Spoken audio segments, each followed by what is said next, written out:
결국 손흥민이 분노하고 폭발했습니다.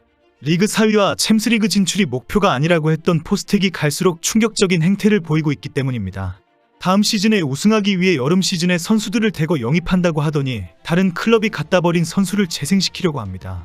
부상이 심각해서 자유계약 선수로 버리는 선수를 이적료가 공짜이다라고 해서 줍줍 영입을 하려고 하기 때문입니다. 근 10년간 토트넘의 우승 트로피를 위해 희생하고 있는 주장 손흥민이 폭발할 사건이 발생했습니다.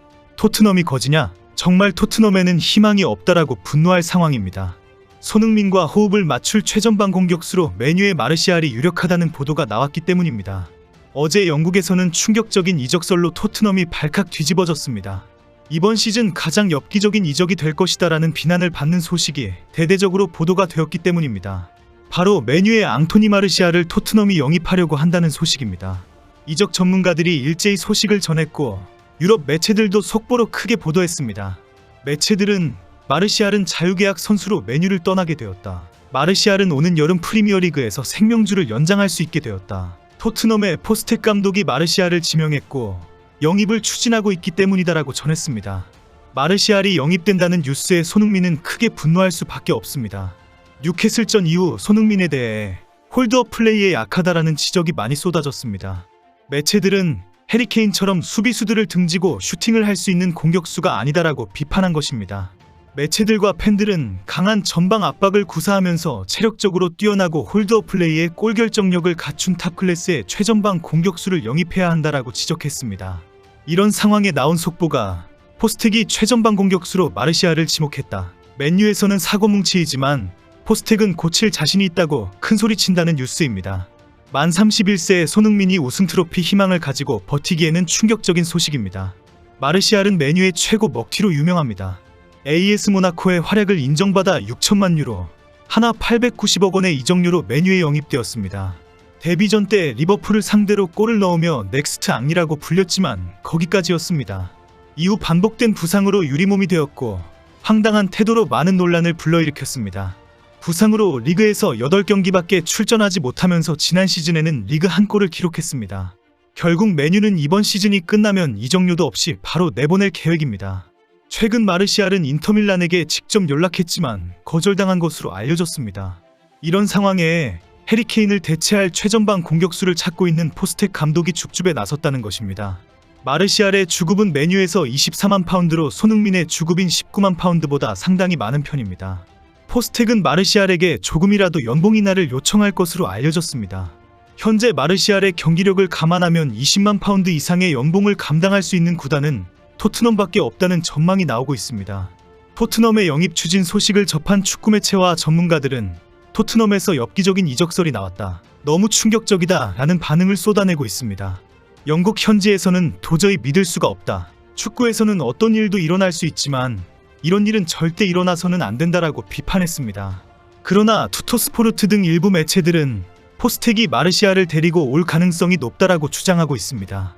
포스텍은 스스로 나는 싼 가격에 선수를 데리고 와서 재활 후 부활시키는 전문가이다라고 자신하기 때문입니다. 매체들은 포스텍은 이미 베르너를 부활시켰다고 자랑한다. 마르시알의 유리몸과 정신상태와 태도도 고칠 수 있다고 자신한다라고 전하고 있습니다. 축구 전문가들도 포스텍이 마르시알에게도 기회를 줄 수 있다고 설득할 것이다라고 전망했습니다. 포스텍의 설득 달변으로 마르시알이 요구하는 연봉보다 훨씬 낮은 금액으로 계약할 수 있을 것이라고 예상했습니다.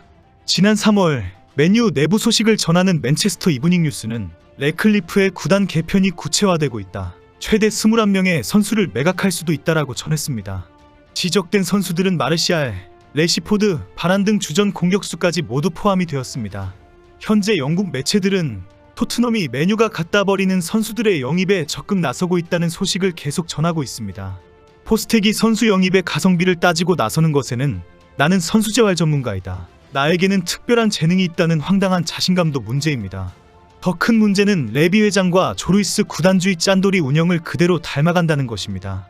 토트넘이 그동안 우승을 못한 이유에는 선수에 대한 투자를 전혀 하지 않는 레비와 조루이스의 책임입니다.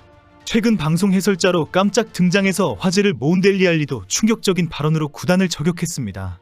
알리는 잉글랜드 유스팀에서부터 최고의 천재 테크니션이라고 불릴 정도로 기대를 모았습니다. 토트넘에서 2015년부터 2022년까지 7년 동안 있으면서 황금기 시절을 보낸 적이 있습니다. 당시 토트넘은 델리 알리, 에릭센, 손흥민, 케인을 묶어 데스크라고 불리는 최강의 공격진을 만들었습니다. 우승을 할 뻔했지만 한 끗이 부족해서 우승 문턱을 넘지 못했던 기회가 2번 있었습니다. 2016-17 시즌에는 첼시에 이어 리그 준우승을 했습니다. 2018-19 시즌 토트넘은 유럽 축구연맹 챔스리그 결승에 올랐지만 리버풀에게 패하며 준우승에 만족해야 했습니다. 알리는 구단주 조루이스와 레비 회장이 조금이라도 더 선수 영입에 투자를 했다면 당시에 충분히 우승했을 것이라는 아쉬움을 쏟아낸 것입니다. 최근에는 토트넘의 구단주로 유명한 조루이스가 미국 검찰의 내부자 거래 혐의로 기소되면서 축구계뿐 아니라 미국 월가 전체에 큰 충격을 주었습니다. 조루이스는 16건의 증권 사기, 3건의 주가 공모 혐의를 받고 있습니다.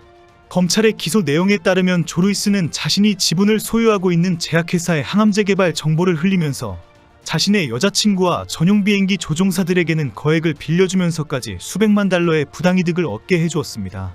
토트넘은 이 소식이 대대적으로 보도가 되자마자 조루이스는 현재 대주주가 아니다. 모든 지분은 가족들에게 모두 양도되었다라고 성명을 발표했습니다. 사실상 구단주처럼 행세하는 조루이스를 개인 조루이스는 지분이 없다는 이유로 선을 그은 것입니다. 실제 토트넘을 실소유하고 있는 애닉그룹의 지분을 전부 자식들에게 양도했고 구단 업무는 다니엘 레비가 모두 하고 있습니다. 조루이스는 전 세계 클럽 구단주로서는 10위에 해당될 정도로 많은 돈을 가지고 있는 것으로 알려져 있습니다.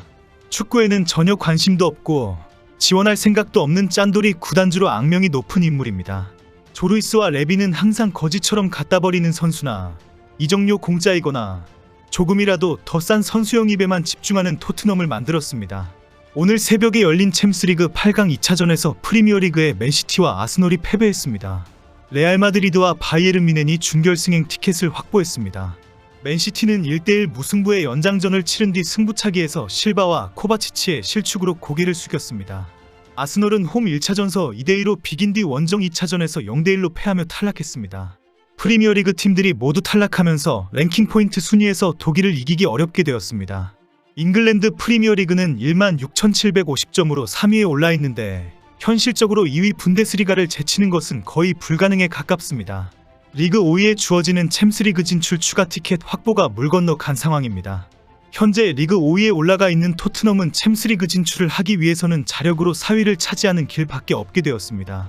올해 시즌이 문제가 아니라 다음 시즌에도 희망이 없습니다. 이제 손흥민에게 남은 것은 결단뿐입니다. 거지처럼 죽고 다니는 레비와 포스텍 말고 정상적인 팀으로 이적해야 합니다.